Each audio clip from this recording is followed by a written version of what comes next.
ಇಡೀ ಕರ್ನಾಟಕದ ನಾಡುಗಳನ್ನೇ ಏನು ಮಾಡುವ ಈ ನಂಜೇಗೌಡನ ಕೋಟೆ ಒಳಗೆ ಬಂದು ಗರ್ವದಿಂದ ಗರ್ಜಿಸಿ ನಾಳೆ ಸೂರ ಸರದವರನೆಂದು ಸೆಟ್ಟು ಹೊಡೆದು ತಂಗಿಯನ್ನು ಕರೆದುಕೊಂಡು ಬದಿಯ ಕತ್ತೆಯ ಮಗನೇ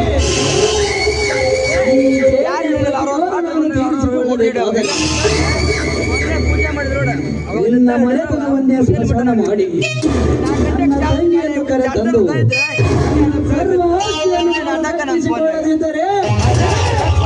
ನನ್ನ ಹೆಸರು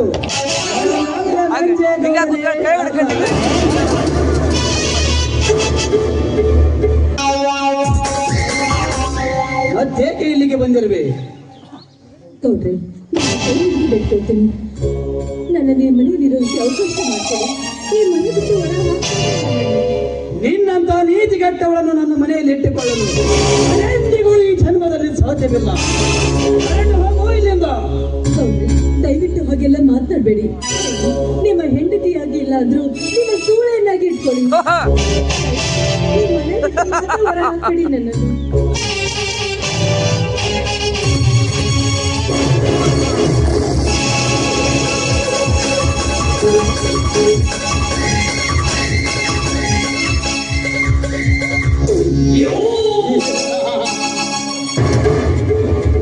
ಹಾಳಾಗಿ ದುಡಿಯೋದಕ್ಕಿಂತ ಮುಂಚೆ ನಿನ್ನ ಗಂಡನ ಮನೆಯಲ್ಲಿ ರಾಣಿಯಾಗಿರೋದನ್ನು ಬಿಟ್ಟು ಈ ಗೌಡನ ಮನೆಯಲ್ಲಿ ಕಣ್ಣೀರು ಹಾಕಿದರೆ ನನಗೆ ದುಃಖವೆನಿಸುತ್ತದೆ.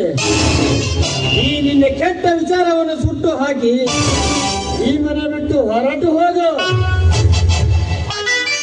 ಆಯ್ತು ರಾಜ. ಆಯ್ತು, ಹಾದಿ ಬಿಟ್ಟ ಹಾದಿ ಅಂದಾಗ ನನ್ನ ಹೆಣ್ಣು ಈ ಭೂಮಿ ಮೇಲೆ ನಾನು ಸಾಯಲೇಬೇಕು.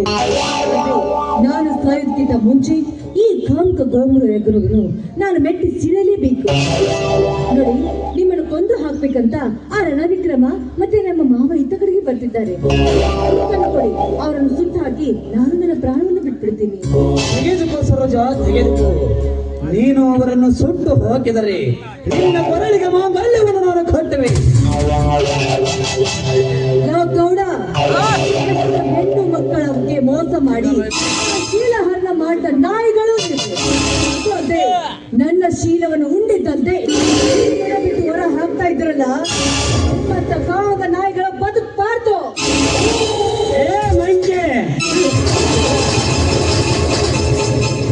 ನಮ್ಮನ್ನು ಸುಟ್ಟು ಹಾಕೋದಕ್ಕಿಂತ ಮುಂಚೆ ಇಲ್ಲೇ ನಿನ್ನ ಗಂಡ ನಿನ್ನ ರುಂಡ ಹಾರಿಸಲು ಸಿದ್ಧನಾಗಿ ಬಂದಿರುವನು. ಸ್ವಲ್ಪ ತಿರುಗಿ ನೋಡ.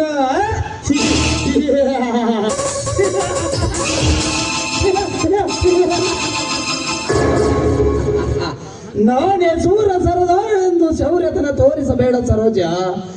ನಿನ್ನಂತ ನೀತಿಗೆಟ್ಟವರಿಗೆ ಇಷ್ಟೊಂದು ಸೌಖ್ಯ. ಇನ್ನು ಈ ಗಂಡಿಗೆ ಇನ್ನೆಷ್ಟು ಸೌಖ್ಯರಬಾರದು. ಅಂದ ಮೇಲೆ ನೀನಿನ್ನು ಬದುಕಿರಲೇಬಾರದು. ನಿನ್ನ ಗಂಡನನ್ನು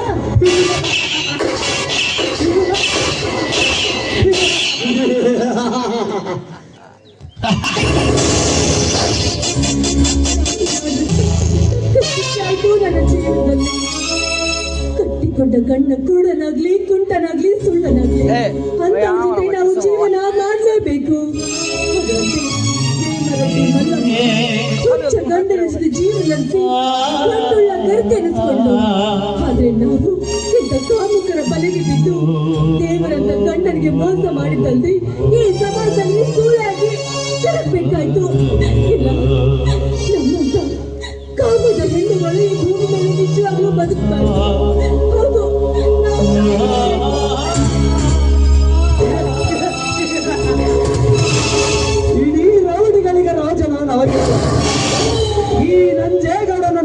ತೋರಿಸುವ ಹೇಸಿ ಹೆಂಡಿ ಇಲ್ಲಿಗೆ ನಿನ್ನ ಕಥೆ ಸಮಾಪ್ತಿಯೇ.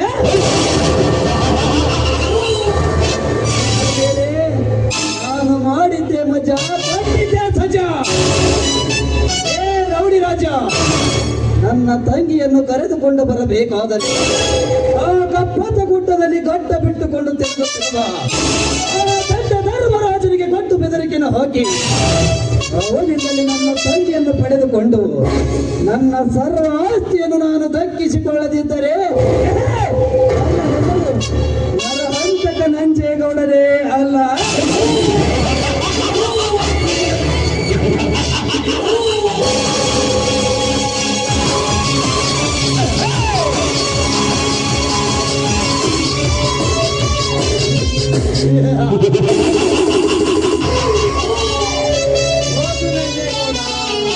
ಹೋಗು, ನೀನು ನನಗೆ ಮಾಡಿದ ನ್ಯಾಯದ ಸೇಡು ನಾನು ತೀರಿಸಲಿಲ್ಲ. ಇನ್ನು ನಿನ್ನ ಮನೆಯಲ್ಲಿ ನಾನೊಂದು ಡೀಲ್ ಮಾಡಲೇ ಅಂದಾಗ ತೀರುವುದು ಈ ರೌಡಿ ರಾಜನ ಆಸೆ.